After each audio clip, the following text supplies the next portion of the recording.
Hey, salut à tous et à toutes. Après avoir partagé avec vous depuis quelques années des avis sur les films que je voyais, les séries que je voyais, sous forme de texte sur mon mur Facebook, j'ai décidé de faire des petites vidéos que je posterai sur Facebook et aussi sur YouTube. Alors cette petite pastille, je l'appellerai l'avis de Mersiki.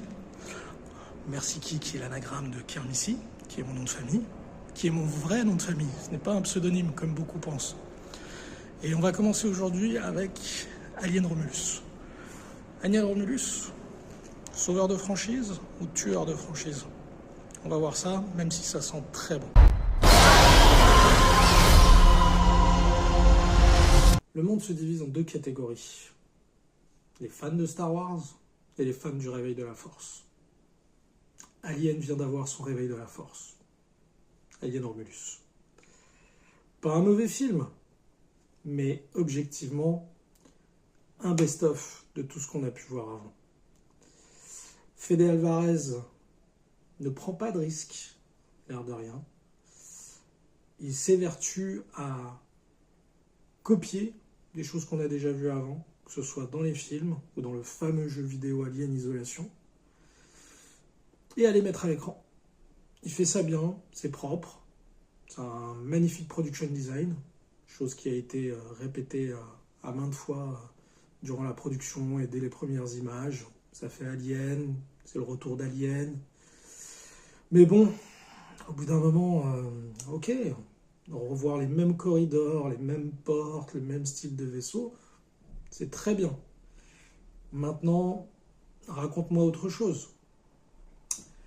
Et au final, Fede Alvarez raconte rien de très neuf, ne prend pas beaucoup de risques. C'est peut-être ce qu'il fallait pour la franchise. Comme je le dis, un peu comme le réveil de la Force. Une espèce de ressucé de ce qui a été montré, vu, raconté avant, pour plaire à une nouvelle génération. Et je pense que le film va plaire à une nouvelle génération. En tout cas, le film fait tout pour. Les personnages. Alors, les personnages, ça commence très bien. Ça commence bien. Entre nos deux personnages principaux, Rain et Andy. Rain et Andy sont frères et sœurs. Andy est un être artificiel, un être synthétique. Mais il y a un petit twist cette fois, c'est que Andy se comporte un peu comme un enfant. Et c'est Rain qui le prend soin de lui. Donc il y a une petite dynamique inversée au début qui est plutôt intéressante, où elle prend soin de cette être artificielle. Et la dynamique change au milieu du film, ce qui est assez intéressant. Donc voilà, au début c'est plutôt intéressant ce duo de personnages. Et on sait très bien que ce qui fonctionne dans les aliens, c'est surtout de s'attacher aux personnages. Donc au début je me suis intéressé à ces deux personnages-là.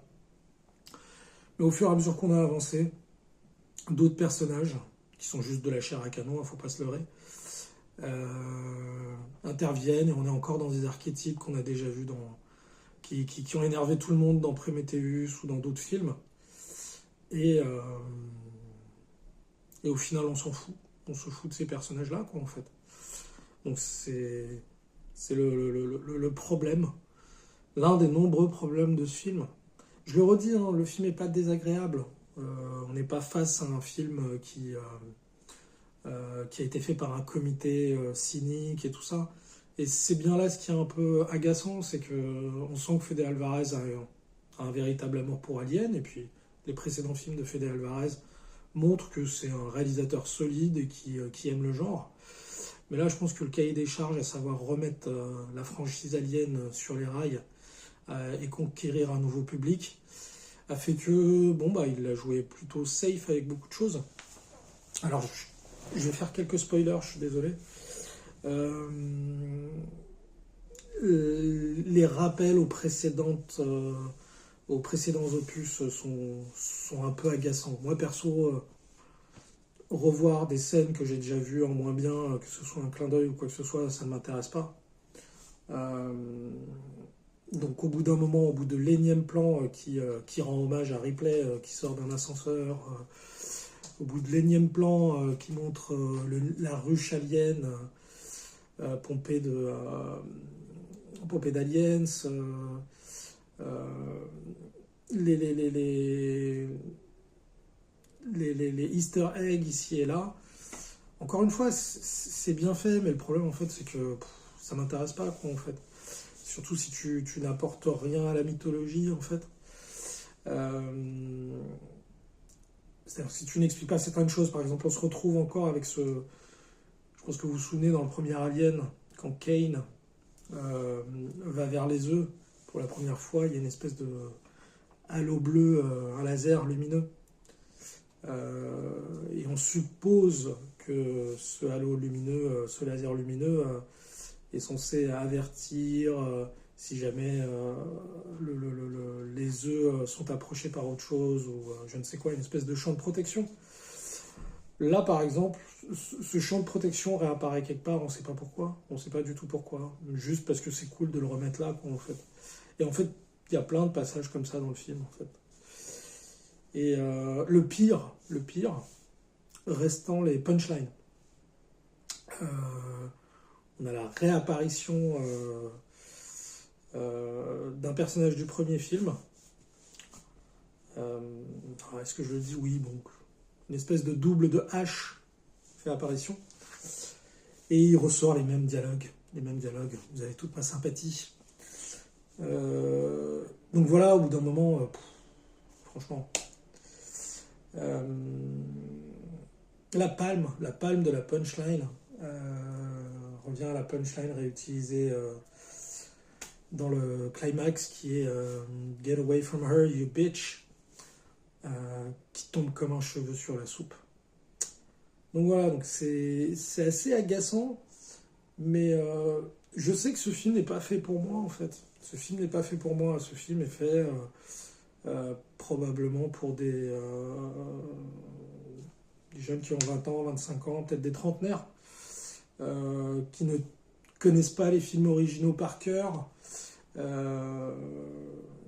mais qui les connaissent un peu, mais voilà, qui ne les connaissent pas par cœur. Parce que si vous connaissez ces films par cœur, et si vous les aimez vraiment beaucoup, je pense que ce film va vous agacer au bout d'un moment, en fait. Je vais revenir sur les personnages. Les personnages, par exemple, on espère qu'ils vont pas commencer à nous faire des choses à la Prometheus. Vous savez, quand soudain les personnages deviennent idiots et font des choses pour faire en sorte que l'action avance, quoi, en fait. Et bah là, on a 2-3 fois des persos qui font des trucs débiles.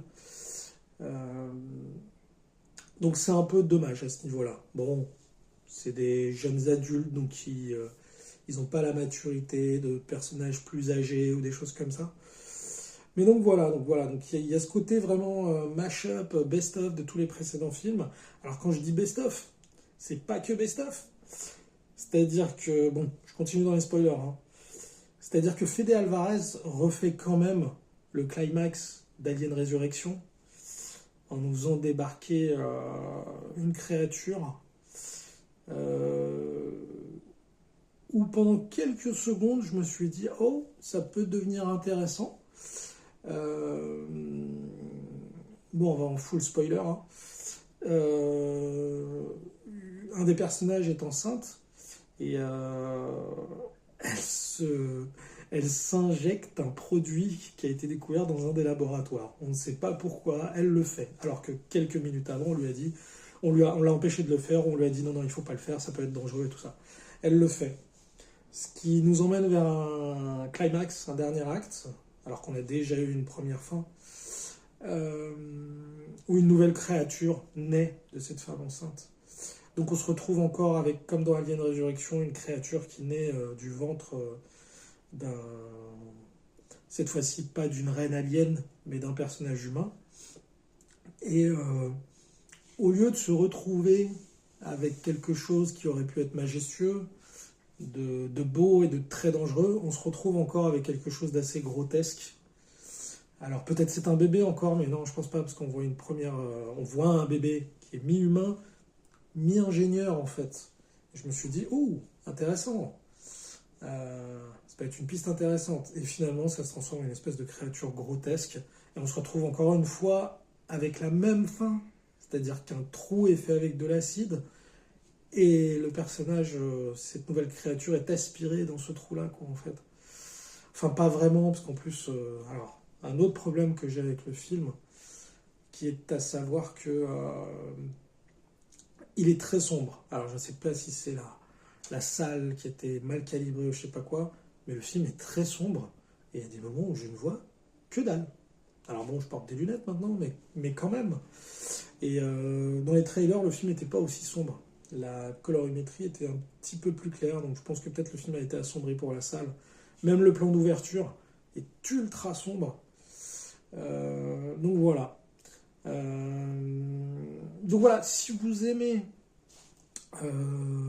les memories, les rememberies, le fanservice et tout ça, vous passerez un bon moment. Si vous espériez quelque chose de neuf et qui apporte un son nouveau à la mythologie, par exemple, euh, non, non, non, non. Donc je le redis, hein, je pense que ce film n'est pas fait pour moi. Il est pas fait pour tous les gens qui connaissent Alien par cœur. Il est fait pour les gens qui veulent passer un bon moment au cinéma. Le film est efficace et qui se souviennent pas particulièrement des autres films. Voilà. Sur quoi je pourrais finir une note positive? C'est compliqué. Compliqué donc. Euh, mais ce n'est que mon avis, l'avis de Mersiki. Faites-vous le vôtre. Allez voir Alien Romulus en salle. Le film mérite d'être vu en salle. Et n'hésitez pas à venir me donner votre avis derrière. On se retrouve bientôt avec un autre film et un autre avis de Mersiki. Merci encore de m'avoir écouté et regardé. Et à très bientôt. Ciao.